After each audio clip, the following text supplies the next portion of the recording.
Zafar Hilali, with all respect, and you know that I have great regard for you, your experience and your wisdom.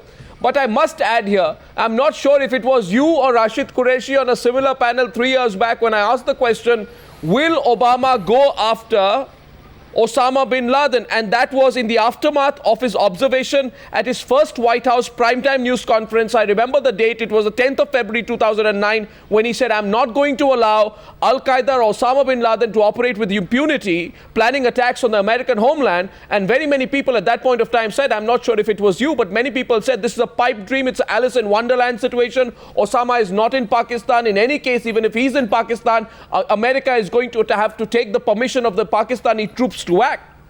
And therefore things have changed. No, I don't. Things have changed, Mr. I don't remember saying that. No, I don't remember, but let me say, yes, even if I had hinted in that direction, the right thing for a partner in an alliance to do was to stop doubting the other partner's bona fides and in fact take them into consultation. The trouble with Obama is, you see, he brought this issue up in the debate. You go and see the debate. It is not Romney who brought it up, it is he who brought it up.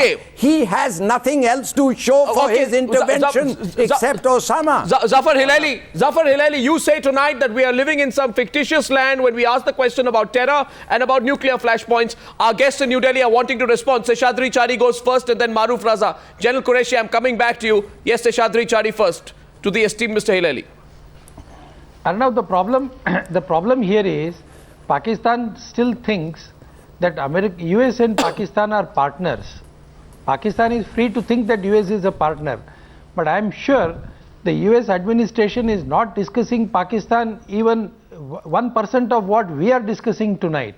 US is not concerned and not bothered about what's happening inside Pakistan. I'm sorry to interrupt, but just for 1 second. The people of Pakistan think that the Americans are their greatest enemies. The Obama administration had much greater than India. So who says we think they are partners? No. I'm saying they say we are partners. No. You have said that US and you mentioned it. I'm sorry if you think US is your partner. You are not. US does not think that Pakistan is their partner or ally in the fight against terrorism.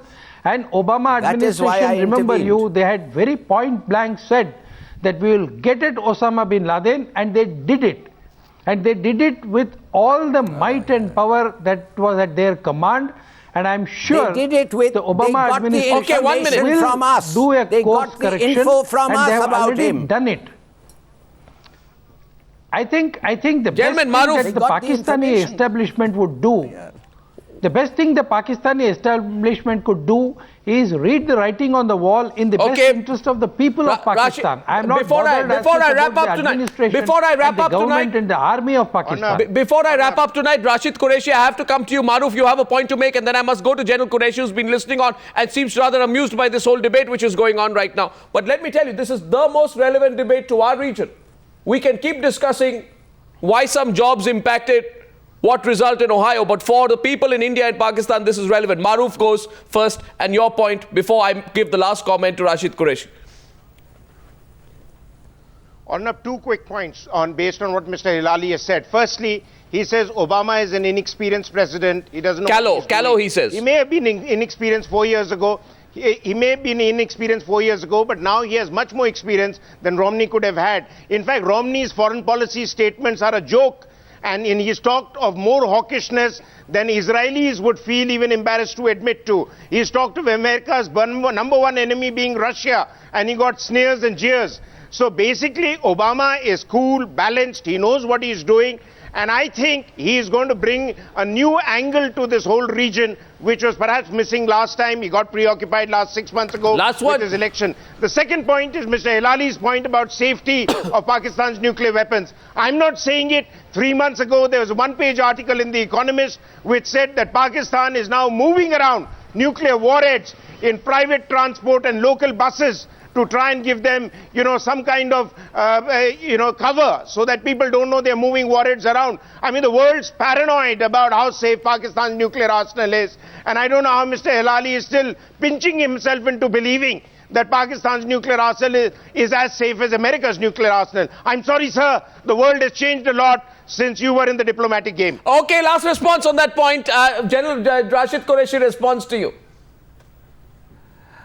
First of all, I think Maroof is being carried away because I'm sure Mr. Zafar Hilali knows more about where our and how safe our nuclear arsenal is than at least Maroof. One. Number two, you see, you keep talking about United States taking action and physically occupying or taking away Pakistan's nuclear arsenal.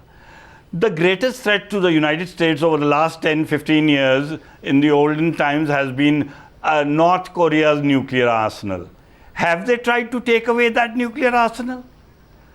You know, why do you keep... You are living in a dream world, I think, Maroof. If you think that the United States is capable or even going to try to secure Pakistan's nuclear arsenal. I beg to differ. North Korea's nuclear arsenal is not such a threat to the world as Al-Qaeda or the terrorist groups taking a hold of an RDD or a dirty bomb, and you know what that is. Okay, gentlemen, 1 second. Let's call a truce. We have 30 seconds left on this debate. We would like to respond, General Qureshi, one last time to Maroof. Yes, absolutely. Maroof either doesn't know what a nuclear arsenal is, and he's talking about a dirty bomb. I mean, he's talking about things as if a nuclear bomb is carried in a suitcase and delivered by hand somewhere. I mean, there are means of delivery. No, sir, I'm not saying he needs to study the Economist, and understand. And you will also agree that the Economist doesn't make passing statements. The Economist has a full one-page article by Beghoot 3 months ago, which says that Pakistan's now been shipping around its nuclear arsenal in private buses. I mean, it is completely bizarre, but that's what the Economist says, and I stand by this quote. They are mad. If you also consider that they've said something which is bizarre, please don't believe it. No nuclear bomb is carried in buses and taken around in civilian vehicles here. The fail-safe system or the system of security is so fail-safe that even the United States understands that there is no way they can get to it. So please understand this and don't make such passing remarks. We are on a larger point tonight. We're not here to discuss the nuclear warheads being moved. But I think we have come to some points. Now, you know, Zafar Hilali, the point is tonight that out of disagreement comes an issue. And the issue tonight is very relevant. That the Obama administration, I'm sure you will agree with me, Zafar Hilali, that the Obama administration's second term will be very carefully watched in Pakistan, will be very carefully watched in India. You know, and that's of greatest relevance to both of us. Yeah, you're right. Unfortunately, what has happened is that with the departure of the Americans totally from Afghanistan, the chances are, I'm not saying it's definite, but the chances are the civil war will resume. If the Americans do not go lock, stock and barrel, the fighting will continue. The American intervention, therefore, has been an unmitigated disaster. And by the way, just for a little bit, incidental bit of history, you must have seen that Brzezinski said to the French paper, the Nouvel Observateur, in 1998, that the arming of the Mujahideen by the Americans took place before the Soviet invasion of Afghanistan. In other words, it took place on July 1979, whereas the invasion took place in December 1979. Now, what I'm trying to tell you is that the capacity of the Americans to dissemble and lie and tell an untruth and start a war which has frankly devastated Pakistan as a result of the overflow of millions of refugees, gun culture, drug culture and all that.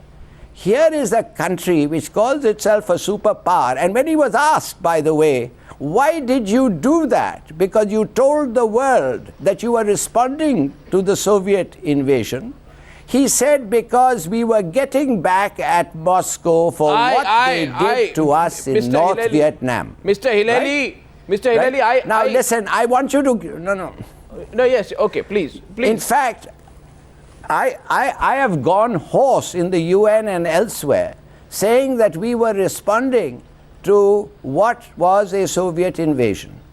And can you imagine what the people of Pakistan or the world, and you must be thankful that Indira Gandhi, for reasons of her own, did not support the reaction. The fact of the matter is that the Americans have behaved throughout in this region. Now, for example, I am in agreement. I have no dispute with you on the disastrous effects of many American policies. Only limited point, and Seshadri Chari wants to come in for one last quick word.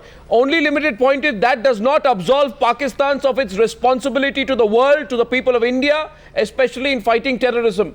That is the only core point I'm making tonight. To the people of Pakistan. Above all, to the people of Pakistan. Yes, and to the government of India. Right. We have a responsibility to our neighbors, but more so to our own people. And to the people of India. Yes, Seshadri Chari. Yes. Seshadri Chari. The world. Arnav, to the people of the world as well. Yes, Seshadri Chari. Arnav, things have changed. Mr. Hilali knows history very well, and Mr. Hilali, if I'm not very wrong, has very rightly mentioned the historic situation that prevailed before the Soviet invasion of Afghanistan. But he should also not forget the fact that things have changed since the Soviet invasion. Things have changed since the American intervention in Afghanistan. Today, Russia or China is not in a position to do the same thing that these countries did 20 years back. And since he has brought in Mrs. Indira Gandhi in the whole debate, he should also not forget what Mrs. Indira Gandhi did to Pakistan in 1971. Therefore, India is in a position to do what Indira Gandhi did to Pakistan in 1971, and that's why we have nuclear weapons today. That's why we have nuclear weapons. I think try it is it in the again. Best interest of Pakistan. Try it again, and you will see. To improve and do course correction once again. Gentlemen, don't threaten us by repeating what you are saying about Indira Gandhi. That's why we have nuclear weapons. Zafar Hilali, as long as those weapons are safe. Zafar Hilali, Rashid Qureshi, Maruf Raza and Seshadri Chari, for that wonderful chat, however feisty it's been. Thank you very much for joining me on this chat tonight. Thank you very much indeed.